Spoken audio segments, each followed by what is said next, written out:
Om Swastiastu. Assalamualaikum warahmatullahi wabarakatuh. Shalom nama budaya, salam kebajikan, dan salam harmoni.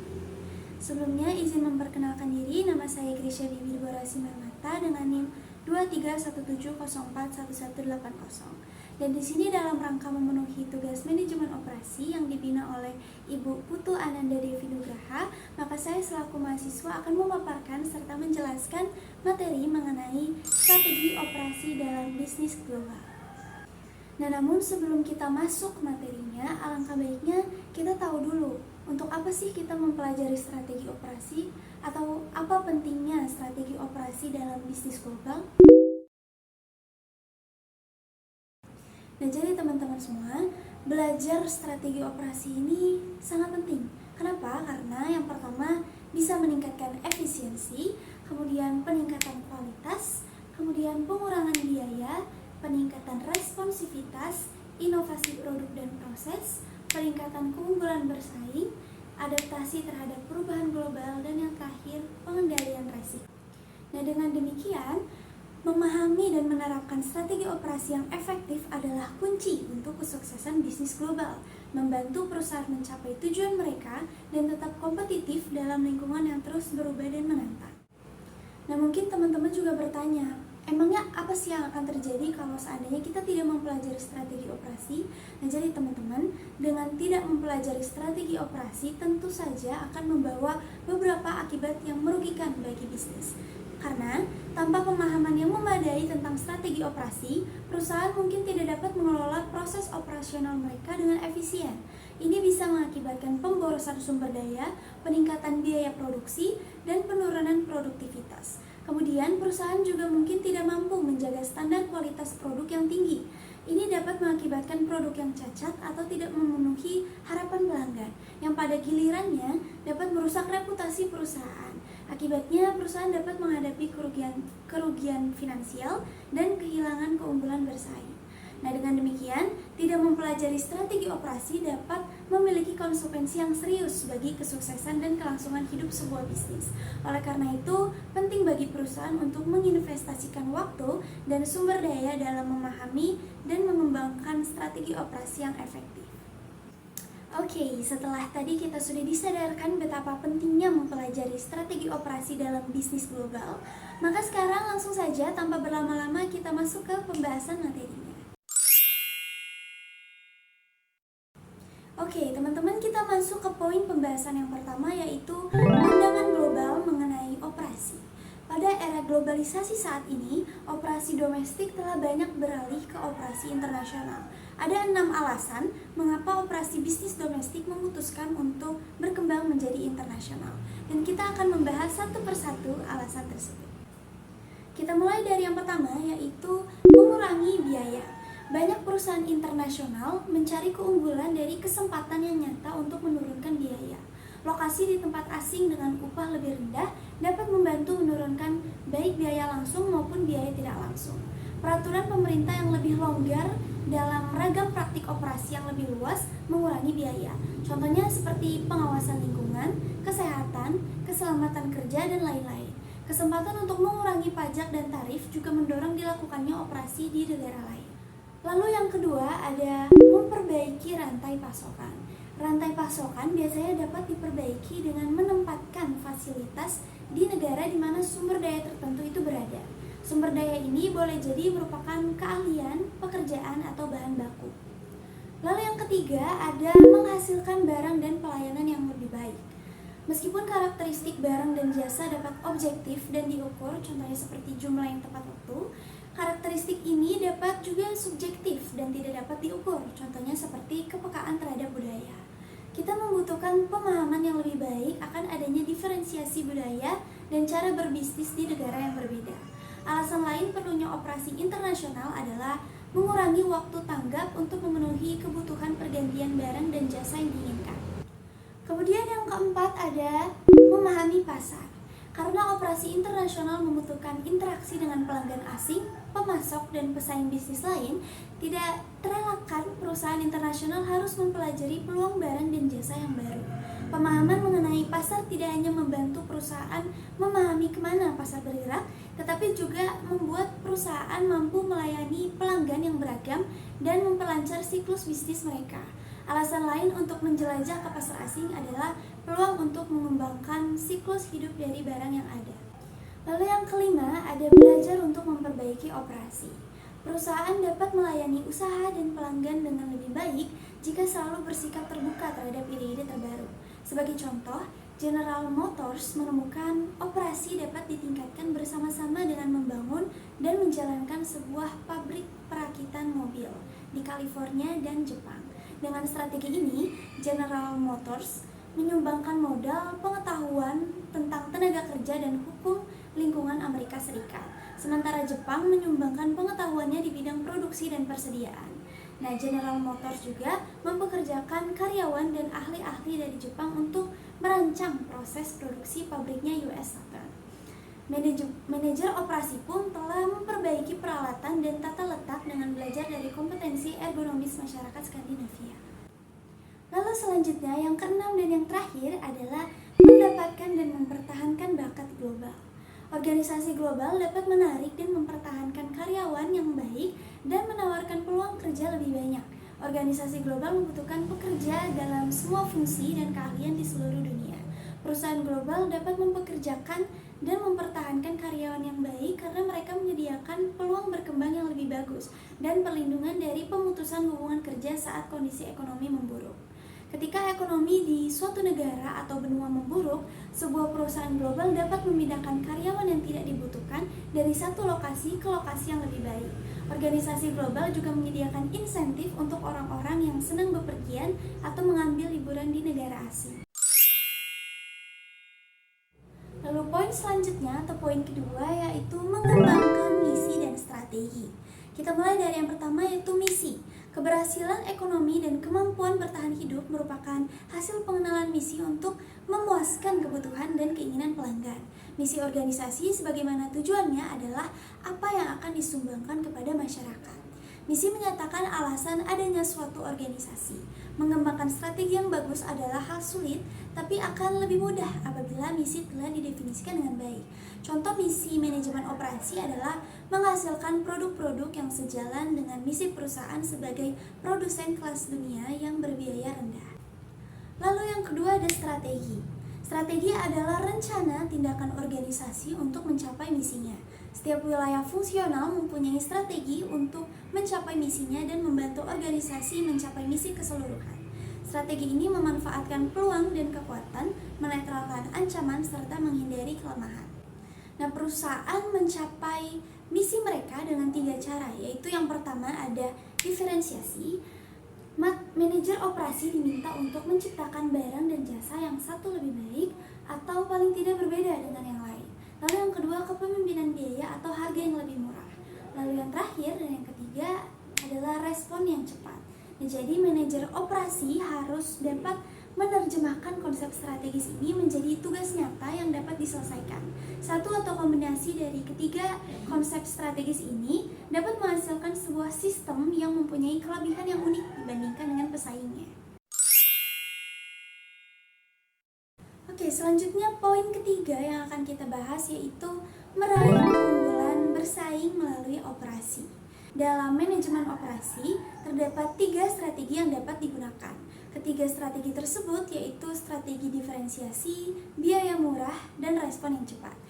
3 strategi tersebut masing-masing memberikan peluang bagi para manajer operasi untuk meraih keunggulan bersaing.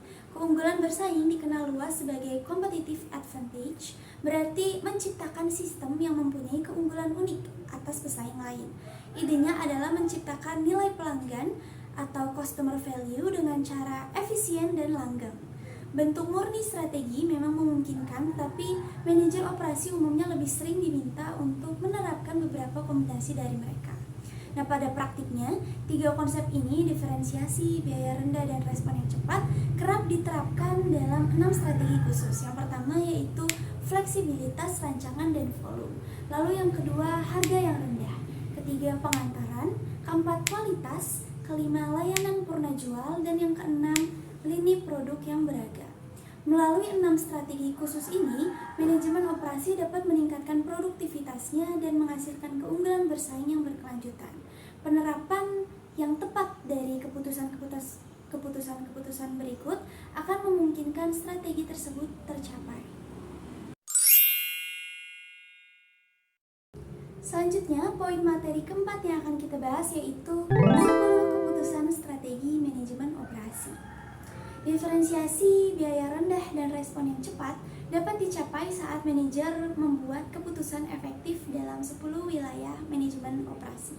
Keputusan ini dikenal dengan keputusan operasi atau operation decision. Berikut kita akan membahas 10 keputusan manajemen operasi yang mendukung misi dan menerapkan strategi. Kita bahas dari yang pertama yaitu perancangan barang dan jasa. Perancangan barang dan jasa menetapkan sebagian besar proses transformasi yang akan dilakukan. Keputusan biaya, kualitas, dan sumber daya manusia bergantung pada keputusan perancangan. Merancang biasanya menetapkan batasan biaya terendah dan kualitas tertinggi. Lalu yang kedua ada kualitas. Ekspektasi pelanggan terhadap kualitas harus ditetapkan. Peraturan dan prosedur dilakukan untuk mengidentifikasi serta mencapai standar kualitas tersebut. Lalu yang ketiga ada perancangan proses dan kapasitas. Pilihan-pilihan proses tersedia untuk barang dan jasa.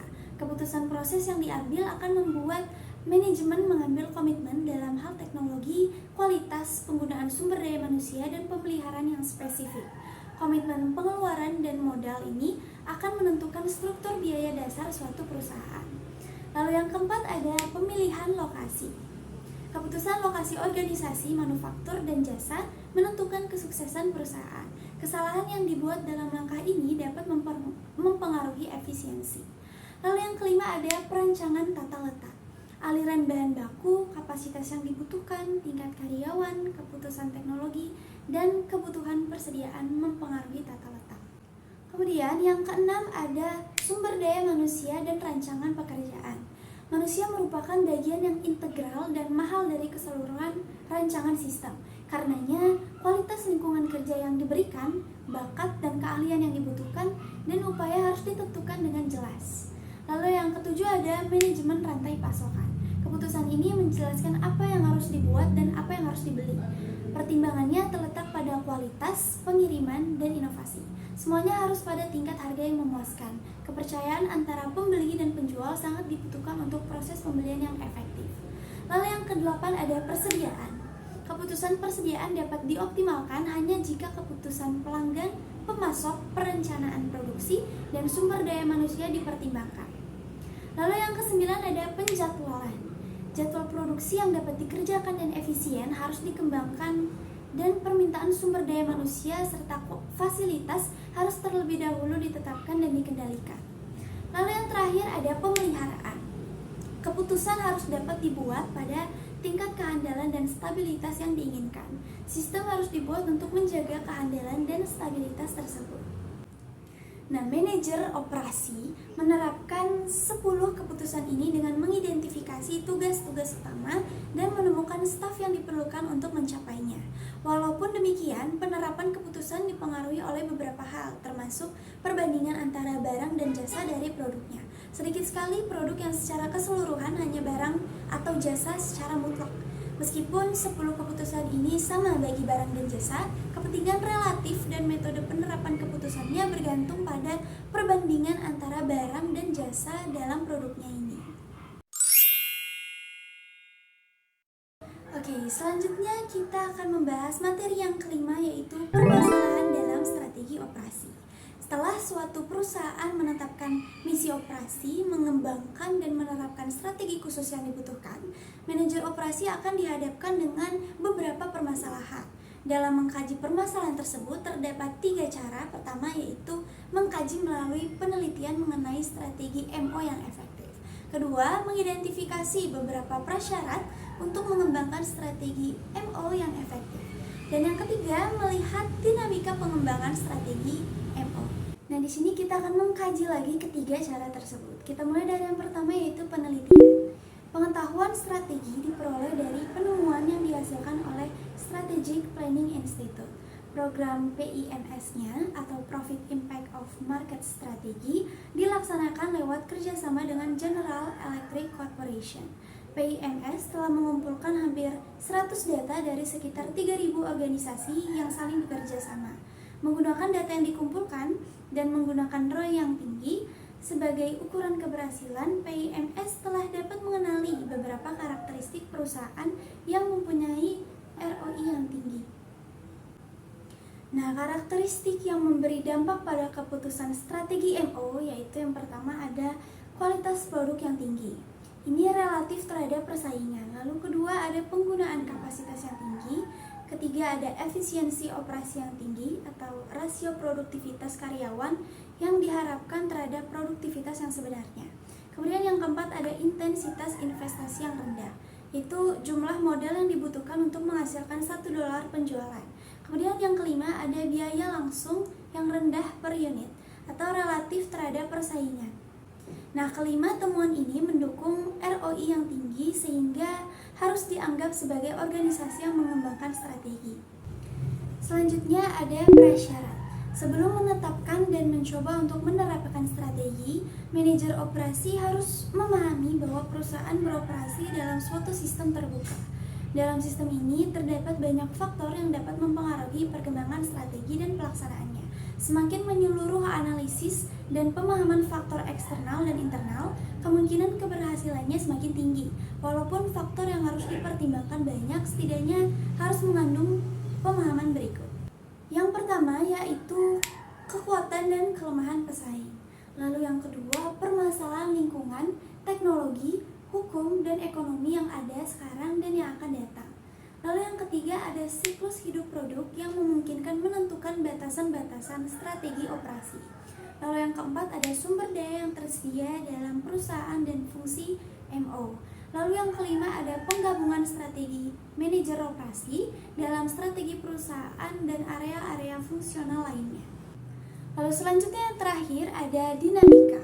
Perubahan strategi terjadi karena dua alasan. Pertama, strategi bersifat dinamis karena perubahan dalam organisasi. Semua area dalam perusahaan dapat berubah. Perubahan mungkin terjadi di berbagai area termasuk SDM, keuangan, teknologi, dan siklus hidup produk. Semua perubahan dapat menimbulkan diferensiasi dalam kekuatan dan kelemahan organisasi. Begitu juga terhadap strateginya. Sebagai contoh, seiring suatu produk berpindah dari fase perkenalan menjadi fase pertumbuhan, perancangan produk, dan proses biasanya berpindah juga dari berkembang menjadi stabil. Saat produk berpindah ke tahap pertumbuhan, peramalan, dan perencanaan, kapasitas menjadi permasalahan. Nah, strategi juga dinamis karena adanya perubahan lingkungan. Boeing merupakan salah satu contohnya. Boeing merupakan perusahaan global di awal abad ini, di mana strategi harus berubah saat lingkungannya juga berubah. Sebagaimana strategi MO lainnya, strateginya juga berubah menjadi global. Oke, kita lanjut ke materi selanjutnya, yaitu materi yang ke-6, pengembangan dan penerapan strategi. Perusahaan berusaha memahami permasalahan yang ada dalam mengembangkan strategi yang efektif dengan mereka mengevaluasi kekuatan dan kelemahan internal mereka, juga peluang dan ancaman yang terdapat di lingkungan mereka. Analisis SWOT atau Strengths, Weakness, Opportunities, dan Threat dimulai dari analisis tersebut. Perusahaan menempatkan diri mereka melalui strategi mereka untuk menciptakan keunggulan bersaing. Kemudian poin materi ke-7 adalah faktor penentu keberhasilan dan kemampuan dasar.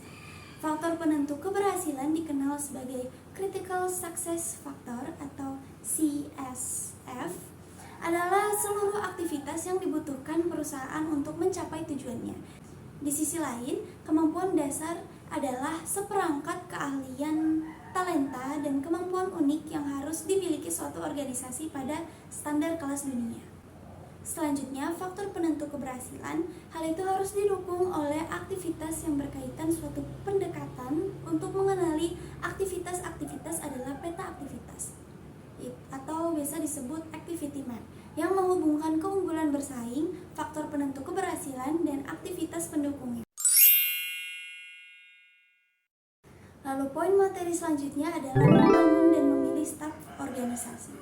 Dalam membangun dan memilih staf organisasi terdiri dari 3 tahap. Tahap yang pertama yaitu mengidentifikasi strategi dan faktor penentu keberhasilannya. Langkah kedua adalah mengelompokkan aktivitas yang diperlukan dalam satu struktur organisasi. Dan langkah yang ketiga adalah mengisi organisasi dengan orang-orang yang akan melaksanakan pekerjaannya. Serta manajer juga bekerja sama dengan manajer yang ada di bawahnya untuk membuat rencana, anggaran, dan program yang dapat menerapkan strategi untuk mencapai misi dengan sukses. Kemudian poin materi yang ke-9 adalah mengintegrasikan manajemen operasi dengan aktivitas. Fungsi operasi dan hubungannya dengan bagian ini dalam organisasi bervariasi sesuai dengan misi MO-nya. Fungsi operasi sangat mungkin berhasil saat strategi operasi dipadukan dengan fungsi lain dari perusahaan seperti pemasaran, keuangan, sistem informasi, dan sumber daya manusia. Dengan cara ini, semua fungsinya mendukung tujuan perusahaan. Nah, manajer operasi menyediakan sarana untuk mengubah input menjadi output. Perubahan dapat terjadi dalam proses penyimpanan, transportasi, manufaktur, penyebaran informasi, dan penggunaan barang atau jasa. Oke, kita masuk ke poin materi yang ke-10 atau yang terakhir, yaitu pilihan-pilihan strategi operasi global. Strategi operasi saat ini membutuhkan wawasan internasional untuk dapat mengembangkan produksinya demi mencapai tujuan dari organisasi. Perusahaan yang memiliki wawasan internasional sering disebut dengan perusahaan internasional.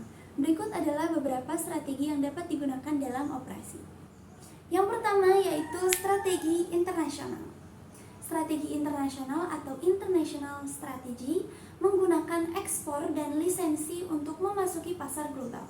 Strategi internasional adalah strategi yang paling tidak menguntungkan karena tingkat respons lokalnya rendah dan pengurangan biayanya.